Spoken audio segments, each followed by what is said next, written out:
प्यारे विद्यार्थियों, मैं मंजीत यादव आज आपके सामने फिर से एक नया टॉपिक लेकर उपस्थित हूँ।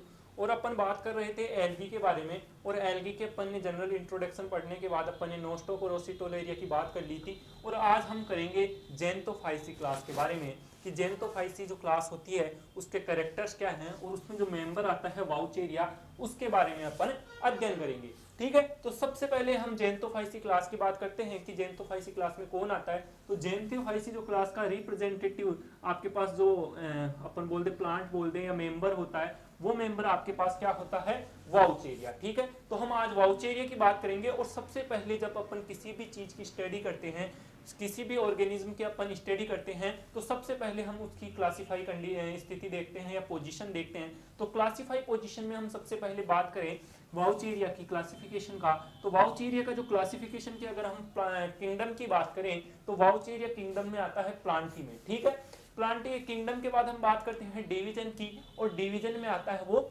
थेलोफाइटा में। अब यहां पर देखिए आपके पास इस थेलोफाइटा शब्द से कुछ निकल के आ रहा है कि इसकी जो बॉडी होगी, इसकी वाउचेरिया की जो बॉडी होगी वो कैसी होगी, थेलस लाइक बॉडी। कैसी, थेलस लाइक बॉडी। ठीक है, थेलस लाइक बॉडी का मीनिंग क्या होता है अपने पास, थेलस लाइक बॉडी का होता है कि उसकी जो प्लांट बॉडी होती है वो रूट, स्टेम और लीफ किसी में भी क्या हो, डिफरेंशिएटेड नहीं हो, यानी कि वो क्या होती है, अनडिफरेंशिएटेड होती है। हम किसी भी प्लांट बॉडी को देखकर या उसकी स्ट्रक्चर को देखकर ये नहीं बता सकते कि इसका रूट कहाँ है, इसका स्टेम कहाँ है, या फिर इसका लीफ कहाँ है। यानी कि यह लीफ, स्टेम और रूट में क्या होती है, अनडिफरेंशिएटेड होती है। नेक्स्ट अपन बात करते हैं क्लास की, तो क्लास ये अपने किस में आएगी, जेंटोफाइसी में। और देखो अब इसका ऑर्डर आ रहा है साइफोनेल्स। ठीक है, साइफोनेल्स, तो यहाँ इस साइफोनेल्स से क्या मीनिंग निकल रहा है कि इसका जो थेलस होता है वो साइफन टाइप का होता है। अब साइफन टाइप का जो थेलस होता है वो किस कैसा इसकी स्ट्रक्चर होती है उसकी अपन आगे बात करेंगे। फिर करते हैं इसकी फैमिली की, फैमिली कौन सी होती है, तो फैमिली उसकी होती है वाउचेरिएसी। ठीक है, लास्ट में अगर ऐसी लगता है तो वो क्या होती है अपने पास, फैमिली। और अपने पास अगर एल्स लगता है तो वो होता है क्या अपने पास, ऑर्डर। ठीक है, ये अपने को याद रखना है, एल्स में आपके पास ऑर्डर और एसी में अपने पास क्या आएगी, फैमिली। और जीनस की बात करें तो जीनस होता है इसका कौन, वाउचेरिया। ठीक है, ये अपने पास क्लासिफाई पोजीशन आ गई। अब हम इसकी बात कर लेते हैं एक बार, इसकी जो बॉडी स्ट्रक्चर होती है वो बॉडी स्ट्रक्चर इसकी कैसी होती है। ठीक है, तो देखिए यहां होता क्या है आपके पास। अब हम यहां बात करते हैं इसके जनरल कैरेक्टर या फिर बॉडी स्ट्रक्चर की। बॉडी स्ट्रक्चर में होता क्या है आपके पास, मान लीजिए कि जो वाउचेरिया है वो रूट और स्टेम और लीफ में क्या है, अनडिफरेंशिएटेड है। तो हम बोल सकते हैं कि इसकी बॉडी होती है वो थेलस लाइक। कैसी होती है, थेलस लाइक इसकी बॉडी होती है। सो मीनिंग क्या हो गया इसका कि ये रूट, स्टेम और लीफ इनमें क्या होती है, एब्सेंट होती है, यानी कि ये क्या होती है, अनडिफरेंशिएटेड होती है। इसके बाद हम बात करते हैं कि इसकी जो बॉडी होती है, यानी कि इसका जो थेलस होता है वो अपने को कैसा दिखाई देता है, जैसे कि किसी भी टेरेस्ट्रियल रीजन में क्या हो, स्थलीय आवास में क्या हो, एक कालीन बिछा हुआ हो।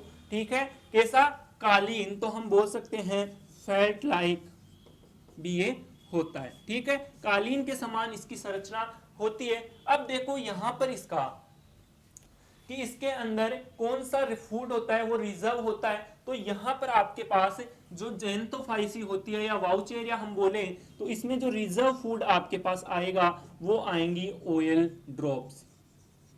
कौन आएंगी, ऑयल ड्रॉप्स। तो ये बात आपको याद रखनी है कि जो आपके पास वाउचेरिया होता है, वाउचेरिया में रिजर्व फूड क्या होता है, तो वहां पर रिजर्व फूड आपके पास होता है ऑयल ड्रॉप्स। इसके बाद हम बात करते हैं इसमें पिगमेंट्स की, कि इसमें पिगमेंट प्रेजेंट होते हैं या नहीं। तो इसमें जो पिगमेंट प्रेजेंट होते हैं उसका हम यहां लिख सकते हैं कि इसमें जो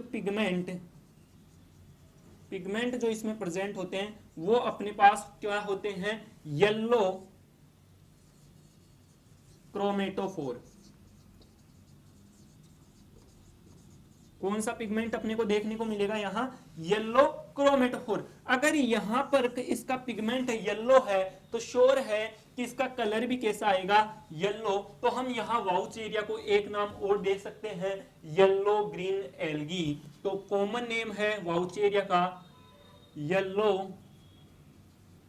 ग्रीन एल्गी। ठीक है, क्या हो गया जाएगा इसका common name, yellow green algae. तो ये अपने पास एक बार वाउचेरिया के बारे में, इसका पिगमेंट हो गया, इसका रिजर्व फूड हो गया, इसकी बॉडी होती है वो थैलस लाइक होती है, और थैलस में भी कौन सी होती है अपने पास, साइफन टाइप की। कौन सी, साइफन टाइप का इसका क्या होता है, थैलस होता है। और साइफन टाइप में भी क्या होता है अपने पास, साइफन टाइप में भी अपने पास इसका प्रोटोसाइफन, प्रोटोसाइफन। ठीक है, इसका अपन आगे बात करेंगे कि प्रोटोसाइफन लाइक बॉडी स्ट्रक्चर कैसी होती है। तो ये अपने पास एक बार वाउचेरिया का जनरल इंट्रोडक्शन है कि वाउचेरिया का सबसे पहले अपने क्लासिफिकेशन पढ़ा, और क्लासिफिकेशन में अपन ने देखा कि ये किंगडम प्लांटी में आता है, और किंगडम प्लांटी में आने के साथ ही इसका जो डिवीजन देखें तो वो थेलोफाइटा होता है, यानी कि इसकी जो बॉडी स्ट्रक्चर होती है वो थेलस लाइक बॉडी स्ट्रक्चर होती है। फिर हम बात करते हैं इसकी क्लास की, तो क्लास होती है इसमें जेंथोफाइसी। ऑर्डर की बात करें तो साइफोनेल्स, फैमिली की बात करें तो वाउचेरियसी, और जीनस की बात करें तो वाउचेरिया। ठीक है, यहाँ पर जो इसकी स्ट्रक्चर होती है, सेल स्ट्रक्चर होती है किसकी, वाउचेरिया की, वो आपको याद रखनी है कि वाउचेरिया होता है एक फिर यूकैरियोटिक सेल। कौन सी सेल होती है, यूकैरियोटिक सेल। और इससे पहले अपन ने नोस्टॉक और ओसिलोटेरिया जो सेल अपन ने ऑर्गेनिज्म पढ़े थे, वो ऑर्गेनिज्म अपने पास कौन से थे, एक प्रोकैरियोटिक सेल थी, परंतु वाउचेरिया अपने पास एक यूकैरियोटिक सेल होती है। ठीक है, इसके बाद अपन ने इसकी बॉडी स्ट्रक्चर की बात करी, तो बॉडी स्ट्रक्चर में हमने देखा कि ये थैलस लाइक बॉडी स्ट्रक्चर होती है। इसमें रूट, स्टेम और लीफ क्या होती है, एब्सेंट होती है, यानी कि ये रूट, स्टेम और लीफ में क्या होता है, अनडिफरेंशिएटेड होता है। ठीक है, इसके बाद इसका जो थैलस होता है वो साइफोनस टाइप का होता है, और साइफोनस में से भी इसका जो टाइप होता है वो होता है आपके पास प्रोटोसाइफन। इसके बाद देखें कि जो ये अपने पास स्थलीय मैदान होते हैं उनमें ये कालीन के रूप में बिछा हुआ दिखाई देता है, इसलिए हम बोल सकते हैं कि ये फैट लाइक स्ट्रक्चर भी होती हैं। इसके बाद इसमें रिजर्व फूड की बात करें तो रिजर्व फूड इसमें ऑयल ड्रॉप्स के रूप में पाया जा रहा है। या अपने पास क्वेश्चन आए कि वाउचेरिया के अंदर रिजर्व फूड क्या होता है, तो वहां ऑयल ड्रॉप्स आएगा, या फिर जेंथोफाइसी में आपको रिजर्व फूड पूछे तो भी आपके पास क्या आएगा, जेंथोफाइसी में भी अपने पास ऑयल ड्रॉप्स आएगा। इसमें पिगमेंट देखें तो पिगमेंट्स इसमें होता है येलो क्रोमेटोफोर, और इस पिगमेंट के कारण इसका कलर होता है येलो ग्रीन, और इस कारण वाउचेरिया को हम येलो ग्रीन एल्गी के नाम से भी जानते हैं। ये अपने पास इसका कैरेक्टर हुआ। अब इसके बाद हम बात करते हैं इसमें रिप्रोडक्शन के बारे में कि इसमें रिप्रोडक्शन कितने टाइप का पाया जाता है। तो यहाँ पर आपके पास जो रिप्रोडक्शन होता है वो मेनली 3 टाइप्स का होता है। एक होता है आपके पास वेजिटेटिव रिप्रोडक्शन, एक होता है आपके पास एसेक्सुअल रिप्रोडक्शन, और एक होता है यहाँ पर सेक्सुअल रिप्रोडक्शन। यहाँ पर तीनों प्रकार के अपने को रिप्रोडक्शन देखने को मिलेंगे। वेजिटेटिव रिप्रोडक्शन में जो आपको देखने को मिलेगा वो देखने को मिलेगा आपको फ्रेगमेंटेशन। कौन सा, आपको यहाँ पर फ्रेगमेंटेशन आपको देखने को मिलेगा, जिसका हम डिटेल स्टडी आगे करेंगे। इसके अलावा एसेक्सुअल में अपने पास 3 प्रकार देखने को मिलेंगे। एक तो होगा एप्लेनोस्पोर। आपको पता है कि एप्लेनोस्पोर के अंदर जो स्पोर बनते हैं वो नॉन मोटाइल बनते हैं। तो एक आएगा यहाँ एप्लेनोस्पोर, एक आएगा जूस्पोर। जूस्पोर में क्या होता है कि मोटाइल फॉर्म में अपने पास क्या होता है, स्पोर्स का फॉर्मेशन होता है, और एक आएगा अपने पास काइटिन। ठीक है, तो ये 3 प्रकार आपको देखने को मिलेंगे। इसमें क्या होता है, इसमें क्या होता है, थिक वॉल का क्या होता है, फॉर्मेशन हो जाता है अनफेवरेबल कंडीशन में, और वो फेवरेबल कंडीशन में क्या हो जाता है, जर्मिनेट हो जाता है। फिर आता है सेक्सुअल रिप्रोडक्शन, और सेक्सुअल रिप्रोडक्शन अपने पास वाउचेरिया में मेनली कौन सा होता है, ऊगेमस टाइप का। कौन सा, ऊगेमस टाइप का रिप्रोडक्शन, सेक्सुअल रिप्रोडक्शन यहाँ देखने को मिलता है। आइसोगेमी और एनआइसोगेमी यहाँ पर एब्सेंट होता है। ठीक है, तो ये अपने पास इसके जनरल फीचर हुए। अब हम एक बार इसके थैलस का डायग्राम देख लेते हैं कि वो कैसा होता है। ठीक, यहाँ पर अपने पास अब इसकी स्ट्रक्चर की बात करते हैं कि स्ट्रक्चर होती कैसी है। देखो यहाँ पर आपके पास ये कोई वाउचेरिया है, ठीक है, ये इसकी ब्रांचड कुछ संरचनाएं आपको देखने को मिल रही हैं, कुछ ब्रांचड स्ट्रक्चर इससे क्या हो रही है, निकल रही है। ठीक है, तो ये आपके पास क्या है, मान लीजिए एक वाउचेरिया की स्ट्रक्चर होती है, एक्सटर्नल स्ट्रक्चर होती है, और इसके अंदर ये इसकी क्या है, ब्रांचड है। ये इसकी क्या है, ब्रांच है, और ये इसकी क्या है, मेन एक्सिस। क्या है, मेन एक्सिस है। अब यहां देखो, ये मेन एक्सिस हो गई और ये इससे निकली हुई क्या हो गई, ब्रांचेज हो गई। अब इसकी जो एक ब्रांच होती है, ठीक है, यहां पर मान लीजिए इसका फीमेल सेक्सुअल रिप्रोडक्टिव ऑर्गन, जो सेक्स रिप्रोडक्टिव ऑर्गन होता है वो यहाँ इसका oogoonium क्या है, प्रेजेंट है। और यहां पर इसका क्या हो गया, मान लीजिए ये वाला इसका हो गया एंथ्रीडियम। क्या हो गया, एंथ्रीडियम। ठीक है, तो ये इसके थैलस पर कौन को क्या क्या अपने को देखने को मिला, एक अपने को oogoonium देखने को मिला, एक देखने को मिला अपने पास एंथ्रीडियम, और ये इसकी क्या हो गई, ब्रांचेज हो गई। अब यहां पर देखो, ये जो आपके पास वाउचेरिया है, ये वाउचेरिया अपनी सरफेस से भी जो आपकी इसकी अपन बोल दें धरातल या फिर सबस्ट्रेट से क्या करेगा, अटैच होने का काम करेगा। और अटैच होने के लिए इसमें एक स्पेसिफिक प्रकार की स्ट्रक्चर पाई जाती है, क्योंकि यहाँ रूट तो होती है क्या, एब्सेंट। अगर यहाँ पर रूट नहीं होता तो श्योर सा है कुछ ना कुछ तो ऐसी स्ट्रक्चर होगी जो इसको सबस्ट्रेट से जोड़ने का काम करेगी। तो यहाँ पर होते हैं अपने पास कुछ इस तरह की संरचनाएं अपने को यहाँ देखने को मिलती है, जिन्हें हम कहते हैं राइजोइड्स। क्या होती हैं, राइजोइड्स। अब देखो यहाँ पर जो राइजोइड्स होता है, तो अगर ये राइजोइड्स क्या हो जाए, ब्रांचड हो जाए, क्या हो जाए, ब्रांचड हो जाए, तो इन्हें हम बोलते हैं किसके नाम से, हेप्ट्रॉन के नाम से। किस नाम से जाना जाता है इसे, हेप्ट्रॉन के नाम से जाना जाता है। तो हम बोले कि वाउचेरिया के अंदर जो आपका सबस्ट्रेट से जोड़ने वाली जो संरचना है उसका स्पेसिफिक नेम क्या है, तो उसका होता है हेप्ट्रॉन। क्या होता है, हेप्ट्रॉन। तो ये चीज आपको याद रखना है कि हेप्ट्रॉन किस में पाया जाता है, तो हेप्ट्रॉन आपके पास वाउचेरिया में पाया जाता है। और हेप्ट्रॉन एक प्रकार का क्या होता है, राइजोइड ही होता है, परंतु अगर राइजोइड ब्रांच्ड पोजीशन में आ जाए तो उसे हम हेप्ट्रॉन नाम देते हैं। अब यहां पर देखो, इसकी एक स्ट्रक्चर कुछ इस तरीके से अभी अपने को देखने को मिलती है। ये आपके पास क्या हो गया, वाउचेरिया। ये इसका प्रोटोसाइफन टाइप हो गया।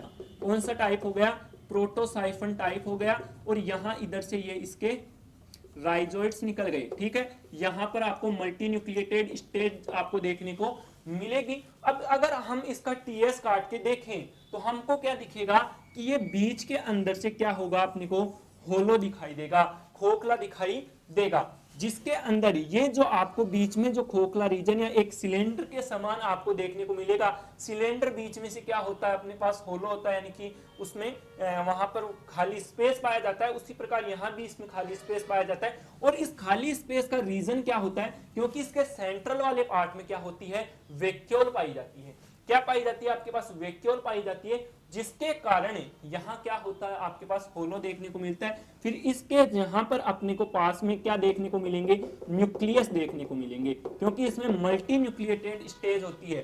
ठीक है, ये भी आपको ध्यान रखना है कि थैलस क्या होता है, मल्टी न्यूक्लिएटेड स्ट्रक्चर होती है और इसमें सेप्टा फॉर्मेशन नहीं होता। ठीक है, मल्टी न्यूक्लिएटेड स्टेज होती है और इसमें सेप्टा फॉर्मेशन नहीं होता। तो यहां पर आपके पास देखिए, ये आपके पास वैक्यूल हो गई और इस वैक्यूल के पास ये न्यूक्लियस हो गए, और इसके फिर बाहर पेरिफेरल पार्ट की और क्या हो गया, आपके पास क्रोमेटोफोर। ठीक है, तो ये इसका क्या हो गया, अपने पास है टीएस। तो ये अपने पास एक वाउचेरिया की स्ट्रक्चर हो गई कि वाउचेरिया की स्ट्रक्चर में क्या क्या होता है। तो यहां अपने को मेनली क्या याद रखना है, हेप्ट्रॉन याद रखना है। हेप्ट्रॉन के साथ ये मल्टी न्यूक्लिएटेड होती है। ठीक है, क्या होती है, मल्टी न्यूक्लिएटेड होती है, और नॉन सेप्टेड या अनसेप्टेड ये अपने को देखने को मिलती है। और इसकी जो ब्रांच्ड होती है वहां पर आपको oogoonium और एंथ्रीडियम देखने को मिलेगा। जो एंथ्रीडियम होगा वो मेल रिप्रोडक्टिव ऑर्गन होगा, जबकि oogoonium आपके पास फीमेल रिप्रोडक्टिव ऑर्गन होगा। आगे जाकर यही oogoonium और एंथ्रीडियम किसमें भागीदारी निभाएंगे, किसमें पार्टिसिपेट करेंगे, वो करेंगे सेक्सुअल रिप्रोडक्शन में। किसमें, सेक्सुअल रिप्रोडक्शन में। अब हम बात करते हैं रिप्रोडक्शन के बारे में कि इसमें जो रिप्रोडक्शन होता है वाउचेरिया में वो कितने टाइप का होता है। तो अपन ने पहले भी बात की थी, इसमें रिप्रोडक्शन 3 टाइप के होते हैं, वेजिटेटिव रिप्रोडक्शन, एसेक्सुअल रिप्रोडक्शन और सेक्सुअल रिप्रोडक्शन। अब यहां देखो, सबसे पहले हम बात करते हैं वेजिटेटिव रिप्रोडक्शन के बारे में। तो अपने पास जो पहला जो रिप्रोडक्शन का टाइप आ रहा है वो आ रहा है वेजेटेटिव रिप्रोडक्शन। ठीक है, वेजिटेटिव जो रिप्रोडक्शन होता है ये इसमें जो एक ही टाइप होता है वो होता है अपने पास फ्रेगमेंटेशन।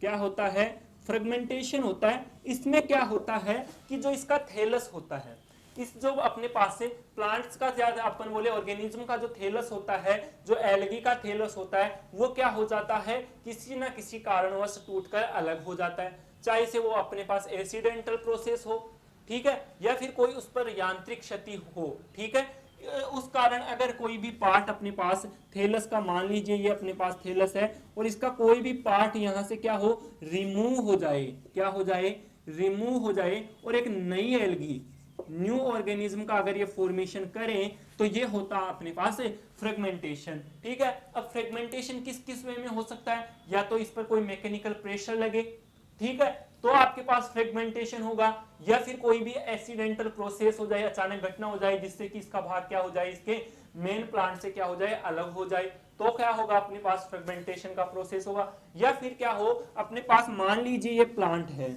और यहां पर क्या हो जाए, सेप्टा फॉर्मेशन हो जाए, और सेप्टा फॉर्मेशन होके ये अलग भाग अलग हो जाए, ये वाला भाग, और एक न्यू जनरेशन का क्या, नए ऑर्गेनिज्म का क्या कर दे, फॉर्मेशन कर दे, तो ये क्या होता है अपने पास फ्रेगमेंटेशन। तो फ्रेगमेंटेशन मेनली होता क्या है कि इसके अंदर मेन प्लांट बॉडी से कोई पार्ट अलग हो और फिर वो जर्मिनेट होकर मेन प्लांट क्या हो, मेन प्लांट से क्या हो, कोई पार्ट अलग हो और फिर वो जर्मिनेट होके एक नए प्लांट्स का फॉर्मेशन कर दे, तो वो क्या कहलाता अपने फ्रेगमेंटेशन। और फ्रेगमेंटेशन के लिए मैंने कौन कौन सी कंडीशन बताई, एक होती है अपने पास एक्सीडेंटल प्रोसेस, एक्सीडेंटल अपने पास कोई भी प्रोसेस हो जाए, या फिर अपने पास मैकेनिकल प्रेशर लगे, या फिर अपने पास क्या हो, सेप्टा फॉर्मेशन हो। दूसरा आता है अपने पास एसेक्सुअल रिप्रोडक्शन, और एसेक्सुअल रिप्रोडक्शन में हम सबसे पहले पढ़ेंगे एप्लेनोस्पोर द्वारा, एप्लेनोस्पोर द्वारा। अब अपने को पता है एसेक्सुअल का हम यहां बात कर रहे हैं, किसका, एसेक्सुअल का, और एप्लेनोस्पोर की हम बात कर रहे हैं सबसे पहले इसमें। और एप्लेनोस्पोर में अपने को पता है कि एप्लेनोस्पोर क्या होते हैं, नॉन मोटाइल स्पोर होते हैं, यानी कि इनमें क्या होता है, फ्लैजिला क्या होता है, एब्सेंट होता है, क्या होता है अपने पास, एब्सेंट होता है। ये देखिए अब एप्लेनोस्पोर का फॉर्मेशन होता कैसे है। यहां देखिए आपके पास ये कोई भी प्लांट है या कोई भी एल्गी का थैलस है, इस एल्गी के थैलस से क्या होगा कि ये आपकी मेन प्लांट बॉडी है, ठीक है, और ये ऊपर की ओर क्या होगा, यहां सेप्टा का क्या होगा, फॉर्मेशन होगा, और इस सेप्टा के फॉर्मेशन होने पर यहां की जो सेल है, इसकी ऊपर वाली सेल्स, वो क्या करेगी, आकार में वृद्धि कर लेगी, और जैसे ही ये आकार में वृद्धि करेगी तो ये इसे हम क्या बोलेंगे अपन, एप्लेनोस्पोरेंजियम। ठीक है, आपको याद रखना इसे क्या बोलना अपने को, एप्लेनोस्पोरेंजियम। और एप्लेनोस्पोरेंजियम में क्या होगा, अपने पास एप्लेनोस्पोर का क्या होगा, फॉर्मेशन होगा, तो इसे हम बोलेंगे एप्लेनोस्पोरेंजियम। ठीक है, एप्लेनोस्पोरेंजियम हम इसे बोलेंगे। धीरे धीरे क्या होगा कि यहां पर अपने पास एप्लेनोस्पोर्स का फॉर्मेशन स्टार्ट हो जाएगा। ये एप्लेनोस्पोर क्या करेंगे, इस एप्लेनोस्पोरेंजियम की वॉल पर क्या करेंगे, प्रेशर लगाएंगे, और जैसे ये एप्लेनोस्पोरेंजियम की वॉल पर प्रेशर लगाएंगे तो ये क्या होगा, अपने पास एप्लेनोस्पोर क्या हो जाएंगे, बाहर की ओर आ जाएंगे। ये अपने एप्लेनोस्पोर है, ये बाहर की ओर आना स्टार्ट कर देंगे, और जैसे ये बाहर की ओर आना स्टार्ट होगा तो ये बाहर आकर क्या होगा, जर्मिनेशन स्टार्ट करेगा, और जर्मिनेशन स्टार्ट कर कर ये क्या करेगा, एक नए थैलस का निर्माण करेगा। तो ये इसका क्या हो गया, हेप्ट्रोन हो गया, अपने को पता है। तो ये हो गया अपने पास एप्लेनोस्पोर द्वारा एसेक्सुअल रिप्रोडक्शन। फिर आएगा अपना सेकंड आएगा जू स्पोर द्वारा, जू स्पोर द्वारा, और अपने को पता है इसमें फ्लैजिला क्या है, प्रेजेंट है, और फ्लैजिला अगर इसमें प्रेजेंट है तो ये क्या होगा, मोटाइल प्रकार का होगा। कैसा होगा, अपने पास मोटाइल प्रकार का होगा। अब यहां पर देखो ये मोटाइल प्रकार का हो गया, तो अब देखो इसमें भी क्या होता है, इसमें सेम प्रोसेस होता है। मैं इसी में बताता हूं, ये चलो यहाँ कर लेते हैं। इसमें क्या होता है अपने पास, ये मेन प्लांट बॉडी होती है, यहाँ सेप्टा फॉर्मेशन होके यहाँ पर अपने पास क्या बनेगा, एप्लेनोस्पोर का निर्माण एप्लोस्पोरेंजियम में, तो इसका निर्माण किसमें होगा, जूस्पोरेंजियम में। इसमें होगा जूस्पोरेंजियम में क्या होगा, इसका फॉर्मेशन हो जाएगा। अब आगे देखो, ये जूस्पोरेंजियम में इसमें फॉर्मेशन हुआ तो अंदर जूस्पोर्स का निर्माण होगा, और ये जूस्पोर्स क्या होंगे, इस जूस्पोरेंजियम पर क्या लगाएंगे, प्रेशर लगाएंगे। जैसे ये क्या करेंगे, प्रेशर लगाएंगे, तो ये जूस्पोर्स क्या आएंगे, बाहर आएंगे। तो इस जो आपके पास एक मैच्योर जूस्पोर होता है, उसकी स्ट्रक्चर कुछ अपने को यूं प्रकार की देखने को मिलती है। ये स्फेरिकल होता है और इसके चारों ओर क्या होते हैं, बहुत सारे फ्लैजिला अपने पास देखने को मिलते हैं। ठीक है, प्रत्येक न्यूक्लियस से क्या, 2 फ्लैजिला का निर्माण होता है और अंदर बहुत सारे न्यूक्लियस पाए जाते हैं। तो अपने को पता है वाउचेरिया का जो जूस्पोर है वो अपने को याद रखना है। यहां से क्वेश्चन आता है कि ये मल्टीफ्लैजिलेटेड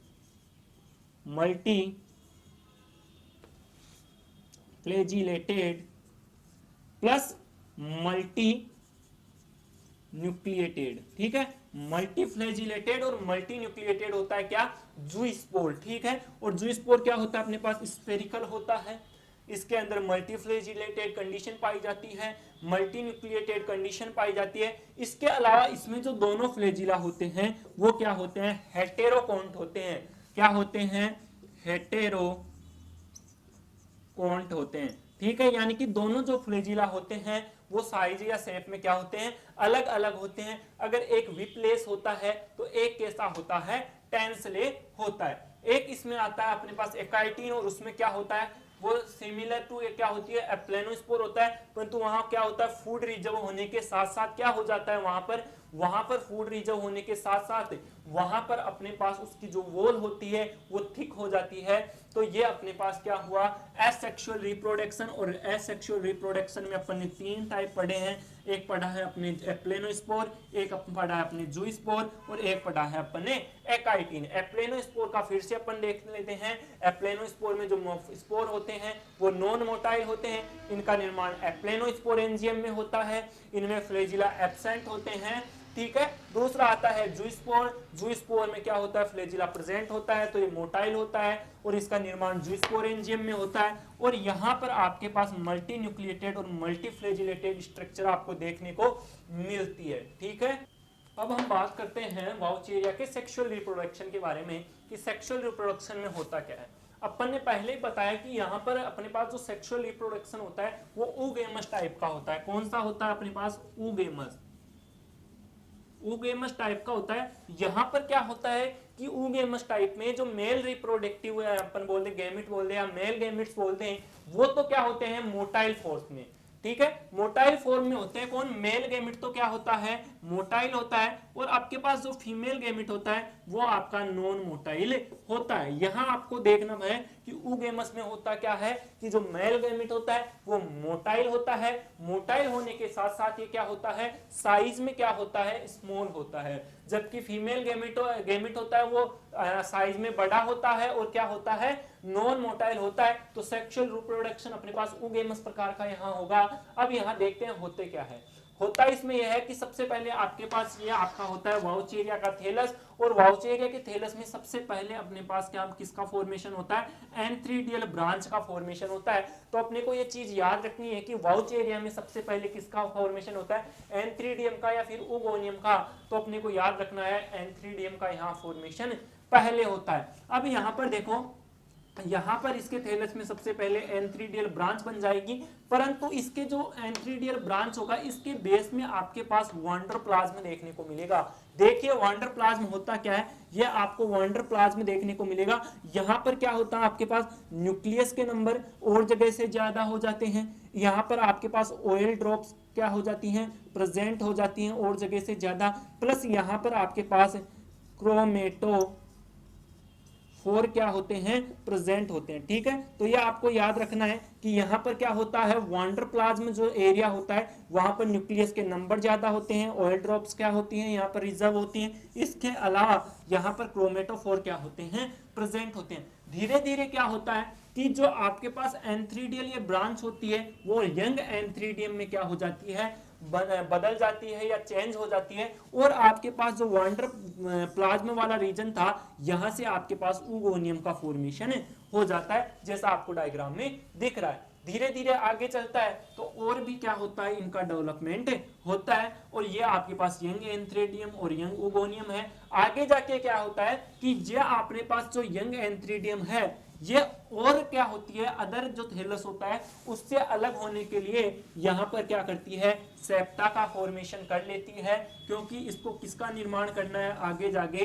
एंथ्रेजोइड्स का निर्माण, जो मेल गैमेट्स हैं, इसलिए यह क्या करती है, यहाँ सेप्टा का फॉर्मेशन करती है और यहां से क्या होती है, ये एक अलग संरचना बनाती है, और ये भी यहाँ पर सेप्टा का फॉर्मेशन कर लेती है। आगे देखो यहाँ पर सेप्टा का आपके पास फॉर्मेशन हो चुका है, ये आपके पास एंथ्रीडियम है, ये आपके पास जो ऊगोनियम है, यहाँ पर एक पिक लाइक स्ट्रक्चर बन जाती है। ये आपके एंथ्रीडियम पहले थी, अब ये यहाँ से थोड़ा ऊपर उठ जाती है, जिसे हम कहते हैं बिक।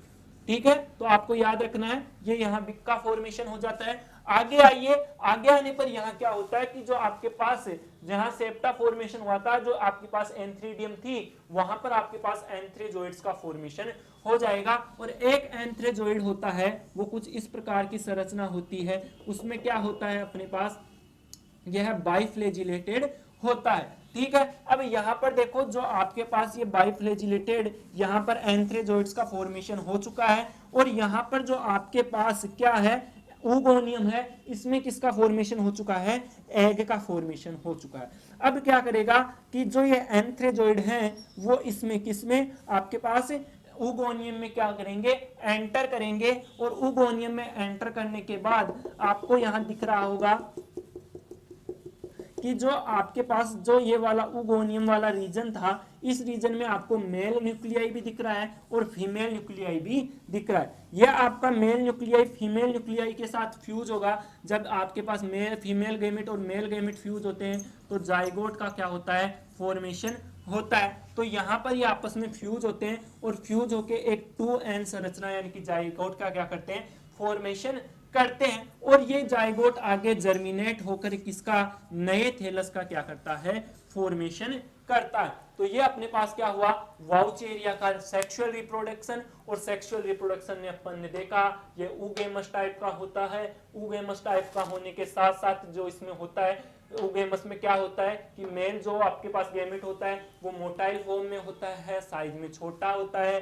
फीमेल जो गैमेट होता है वो लार्ज होता है, नॉन मोटाइल होता है। मेल गैमेट का फॉर्मेशन एंथ्रीडियम में होता है, फीमेल गैमेट का फॉर्मेशन ऊगोनियम में होता है। एंथ्रीडियल ब्रांच का फॉर्मेशन ऊगोनियल ब्रांच से पहले होता है। ऊगोनियल जो आपके पास ऊगोनिया है, ऊगोनियम का फॉर्मेशन वांडर प्लाज्म से होता है। वांडर प्लाज्म क्या होता है हमने बताया, जहां न्यूक्लियस के नंबर ज्यादा होते हैं, ऑयल ड्रॉप्स ज्यादा होती हैं, क्रोमेटोफोर्स के नंबर आपके पास क्या देखने को ज्यादा मिलते हैं। इसके अलावा यहाँ सेप्टा फॉर्मेशन अपन ने बताया कि यहाँ सेप्टा फॉर्मेशन होता है, यहाँ फिर यहाँ बिक लाइक स्ट्रक्चर बनती है। आगे जाके एंथ्रीडियम में एंथ्रेजोइड्स का फॉर्मेशन होता है, वो मूवमेंट करते हुए आपके एंथ्रीडियम में और ऊगोनियम में एंटर करते हैं, वहां पर दोनों फ्यूज होकर जाइगोट का फॉर्मेशन करते हैं, और आगे जाकर ये जाइगोट जर्मिनेट होता है और एक नए थैलस का फॉर्मेशन करता है।